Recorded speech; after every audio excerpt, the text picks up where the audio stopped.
अस्सलाम वालेकुम। Elementary particle physics के नेक्स्ट लेक्चर में सभी दोस्तों को वेलकम करते हैं। आज की इस क्लास में हम हिस्ट्री ऑफ एलिमेंट्री पार्टिकल के लास्ट टॉपिक को डिस्कस करेंगे, जिसका नाम है the standard model. Standard model दर हकीकत है क्या? देखें, अब तक जितने भी फंडामेंटल पार्टिकल डिस्कवर हुए उनको ज्योमेट्रिकली और पीरियाडिकली तरतीब देने का एक प्रोसीजर बनाया गया, ठीक है, जो कि स्टैंडर्ड मॉडल के अकॉर्डेंस बनाना है, जिसमें लेप्टॉन, मीडिएटर और क्वार्क्स को एक तरतीब से रखना है। जिस तरह पीरियोडिक टेबल में एटम्स को या एलिमेंट्स को तरतीब दिया गया, इसी तरीके से स्टैंडर्ड मॉडल में भी हमें पार्टिकल्स की अरेंजमेंट मिलती हैं पीरियोडिकली। तो वो किस तरह अरेंज की गई उसी पे आज हम बात करेंगे। All matter is made out of 3 kind of elementary particle. एक एटम है या कोई मैटर्स हैं, ये बेसिकली तीन तरह के फंडामेंटल पार्टिकल हमारे पास होते हैं। एक छोटे से छोटे पार्टिकल लेप्टॉन्स। फंडामेंटल पार्टिकल क्या है? फंडामेंटल पार्टिकल ऐसे हैं जो कि फर्दर जो है ना डिवाइड नहीं होते, सही है, फर्दर जो कि फंडामेंटल हैं, ठीक है। इससे छोटे पार्टिकल मज़ीद मतलब हैं एग्जिस्ट नहीं करते। जिस तरह बेरियन और मीज़ोन फर्दर डिवाइड हुए क्वार्क्स में, तो फंडामेंटल पार्टिकल ऐसे हैं जो फर्दर डिवाइड नहीं होंगे। लेप्टॉन्स, क्वार्क्स एंड मीडिएटर, इन तीन पार्टिकल को पीरियोडिकली अरेंज किया जाएगा। There are 6 leptons, total 6 leptons हैं। अब तक जो हमने बात की 6 लेप्टॉन्स की डिस्कवरी की अकॉर्डिंग टू देयर चार्ज, ठीक है। उन्हें स्टैंडर्ड मॉडल में कैसे तरतीब दिया गया? अकॉर्डिंग टू देयर चार्ज के electron number Le, muon number Mu and the tau number L tau, ठीक है। इसी तरीके से इन्हें तरतीब दिया गया और दे फॉल इनटू 3 जनरेशन, और इन्हें 3 जनरेशन में कैटेगराइज किया गया, सही है। अब सबसे पहले लेप्टॉन की अरेंजमेंट देख लेते हैं। तो पहले खाने में जनरेशन, फिर लेप्टॉन, फिर चार्ज, ठीक है, इलेक्ट्रॉन का चार्ज, म्यून नंबर, ठीक है, इलेक्ट्रॉन नंबर, म्यून नंबर और टाउ नंबर, सही है। इलेक्ट्रॉन और इसका न्यूट्रिनो ये फर्स्ट जनरेशन में आते हैं। फर्स्ट जनरेशन, सेकंड जनरेशन और थर्ड जनरेशन में पार्टिकल को किस हिसाब से तरतीब दिया गया? इनके मैसेस के हिसाब से। इलेक्ट्रॉन और इसका न्यूट्रिनो, इनके मैसेस ज़्यादा हैं, ठीक है, इन दोनों से, तो इसलिए इन दो को फर्स्ट जनरेशन में रखा गया। फिर इनका मैस जो है इलेक्ट्रॉन से कम है, इस वजह से इन्हें सेकंड जनरेशन में रखा गया, और इनका मैस सबसे कम है, इन्हें थर्ड जनरेशन में रखा गया। तो जनरेशन को इस हिसाब से रखा गया। फर्स्ट जनरेशन में इलेक्ट्रॉन और इसका न्यूट्रिनो आता है, सेकंड जनरेशन में म्यून और उसका न्यूट्रिनो, थर्ड जनरेशन में टाउ और उसका न्यूट्रिनो। चार्ज की अगर बात की जाए, इलेक्ट्रॉन का चार्ज -1 है, इलेक्ट्रॉन की न्यूट्रिनो का चार्ज 0 है। न्यूट्रिनो पे चार्ज 0 होता है, आप जानते होंगे। म्यून पे चार्ज -1 और उसके न्यूट्रिनो का चार्ज 0, टाउ का चार्ज -1 और टाउ के न्यूट्रिनो का चार्ज 0 है। अब अगर इलेक्ट्रॉन नंबर की बात की जाए, ठीक है, इलेक्ट्रॉन नंबर की बात की जाए, ये टेबल आसान है वैसे, समझिए आप इसको। इलेक्ट्रॉन नंबर की बात की जाए तो इलेक्ट्रॉन और उसके न्यूट्रिनो, इनका इलेक्ट्रॉन नंबर 1 होगा, ठीक है, बाकियों का 0 हो जाएगा। कब? जब सिर्फ इलेक्ट्रॉन नंबर पे बात की जाए तो इलेक्ट्रॉन नंबर 1 और उसका न्यूट्रिनो 1, बाकी तमाम का इलेक्ट्रॉन नंबर 0 है, क्योंकि उनके साथ इलेक्ट्रॉन का ताल्लुक नहीं है। अब अगर म्यून नंबर की बात की जाए तो म्यून और उसके न्यूट्रिनो का म्यून नंबर 1 होगा, ठीक है, बाकी तमाम का 0 होगा। सिमिलरली टाउ नंबर की बात की जाए तो टाउ और उसका जो न्यूट्रिनो है, इनका टाउ नंबर 1 है और बाकी इस तमाम का 0 है। There are also 6 anti leptons, 6 lepton के अलावा इनके एंटी लेप्टॉन भी एग्जिस्ट करते हैं विद ऑल साइन रिवर्स। अगर इन तमाम के साइन रिवर्स किया जाए, इन पे बार लगाया जाए, तो इनके न्यूट्रिनो, इनके जो है ना एंटी पार्टिकल बन जाएंगे। And hence there are total 12 lepton, तो टोटल लेप्टॉन कितने हुए? 12, 6 लेप्टॉन और 6 उनके एंटी लेप्टॉन, तो टोटल लेप्टॉन की तादाद कितनी हुई? 12। इसी तरीके से हम क्वार्क्स पे अब बात करते हैं। Similarly there are 6 flavour of quarks, ठीक है। अब 6 क्वार्क्स हैं टोटल, ठीक है, 6 इलेक्ट्रॉन के साथ साथ 6 क्वार्क्स भी डिस्कवर हुए हैं, which are classified to charge, strangeness S, beauty B and truth T, सही है। क्वार्क्स का जो टेबल होगा उन्हें चार्ज, स्ट्रेंजनेस, ब्यूटी और ट्रुथ के लिहाज से अरेंज किया जाएगा और इनके भी 3 जनरेशन ही एग्जिस्ट करेंगे, जिस तरीके से हमने लेप्टॉन के 3 जनरेशन पे बात की थी। And they are also 3 generation, और इनके भी 3 जनरेशन एग्जिस्ट करते हैं। अब हम इसके टेबल पे बात करेंगे। तो ये है क्वार्क्स का टेबल। सबसे पहले जनरेशन, उनके बाद ये 6 क्वार्क्स हैं, D, U, S, C, B, T, फिर उनके चार्जेस, और फिर हर एक क्वार्क्स के लिए जिस तरह हमने इलेक्ट्रॉन नंबर लिखा था इलेक्ट्रॉन के लिए, ठीक है, इलेक्ट्रॉन नंबर वगैरह लिखे थे, तो इस तरीके से क्वार्क्स के लिए भी उनके जो है ना नेमिंग से रिलेटेड लिखेंगे, ठीक है। तो इनकी डी के लिए डाउननेस, यू के लिए यूनेस, एस के लिए स्ट्रेंजनेस, सी के लिए चार्मनेस, बी के लिए बॉटमनेस और टी के लिए टॉपनेस या फिर ट्रूनेस। तो इनके चार्जेस पे बात करें तो डी का चार्जेस -1/3 है, यू का 2/3, एस का -1/3, सी का 2/3, बी का -1/3 और टी का 2/3। डी और यू को फर्स्ट जनरेशन में रखा गया, एस और सी को सेकंड में, बी और टी को थर्ड जनरेशन में। जनरेशन को जो है ना इनके मैसेज के हिसाब से तरतीब दिया गया है।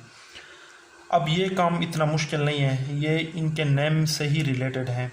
अगर डी की बात की जाए तो डाउननेस में आपने -1 लगा देना है, सही है।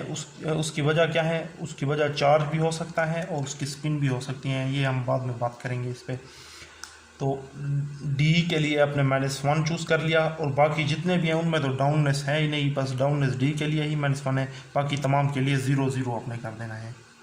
इसी तरीके से ये कि यू की अगर बात की जाए, ठीक है, अपनेस की, तो यू से रिलेटेड आपने 1 लगा देना है, ठीक है, क्योंकि -1 हमने क्यों नहीं लगाया, इसके चार्ज की वजह से, ऐसा है ना, सही है।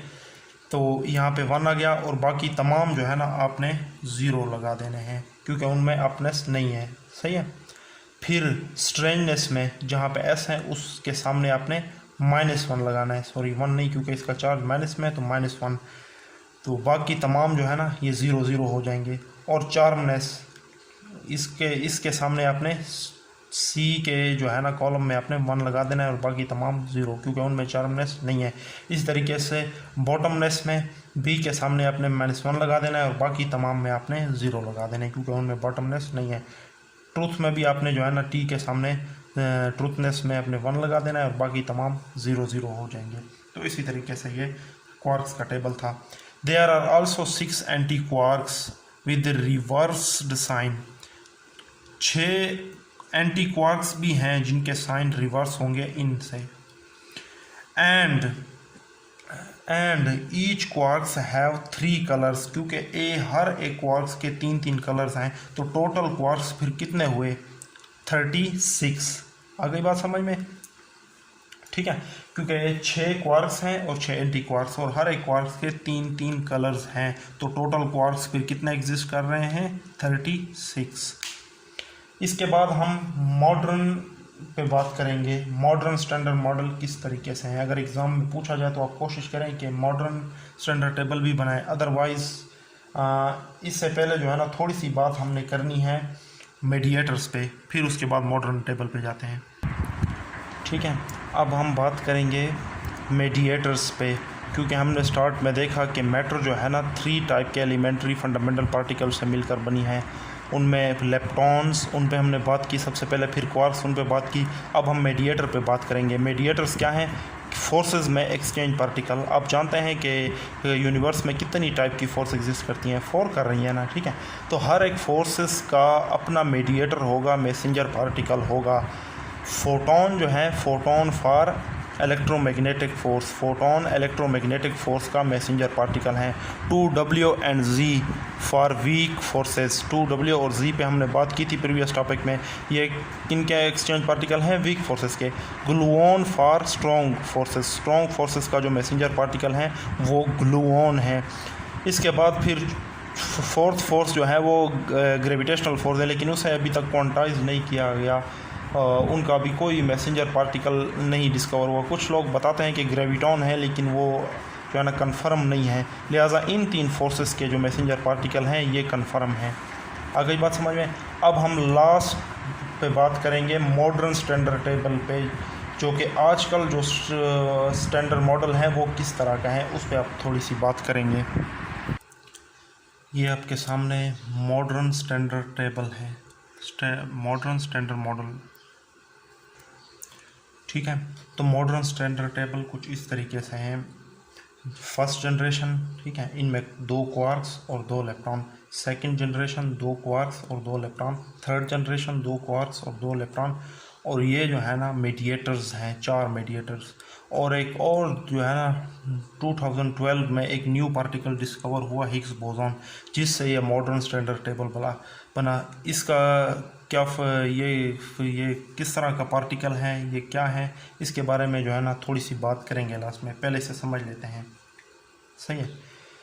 तो फर्स्ट जनरेशन में जो है ना ये up quarks and down quarks आते हैं। इनके चार्ज और स्पिन इसी तरीके कार से जो है ना इन्हें तरतीब दी गई है।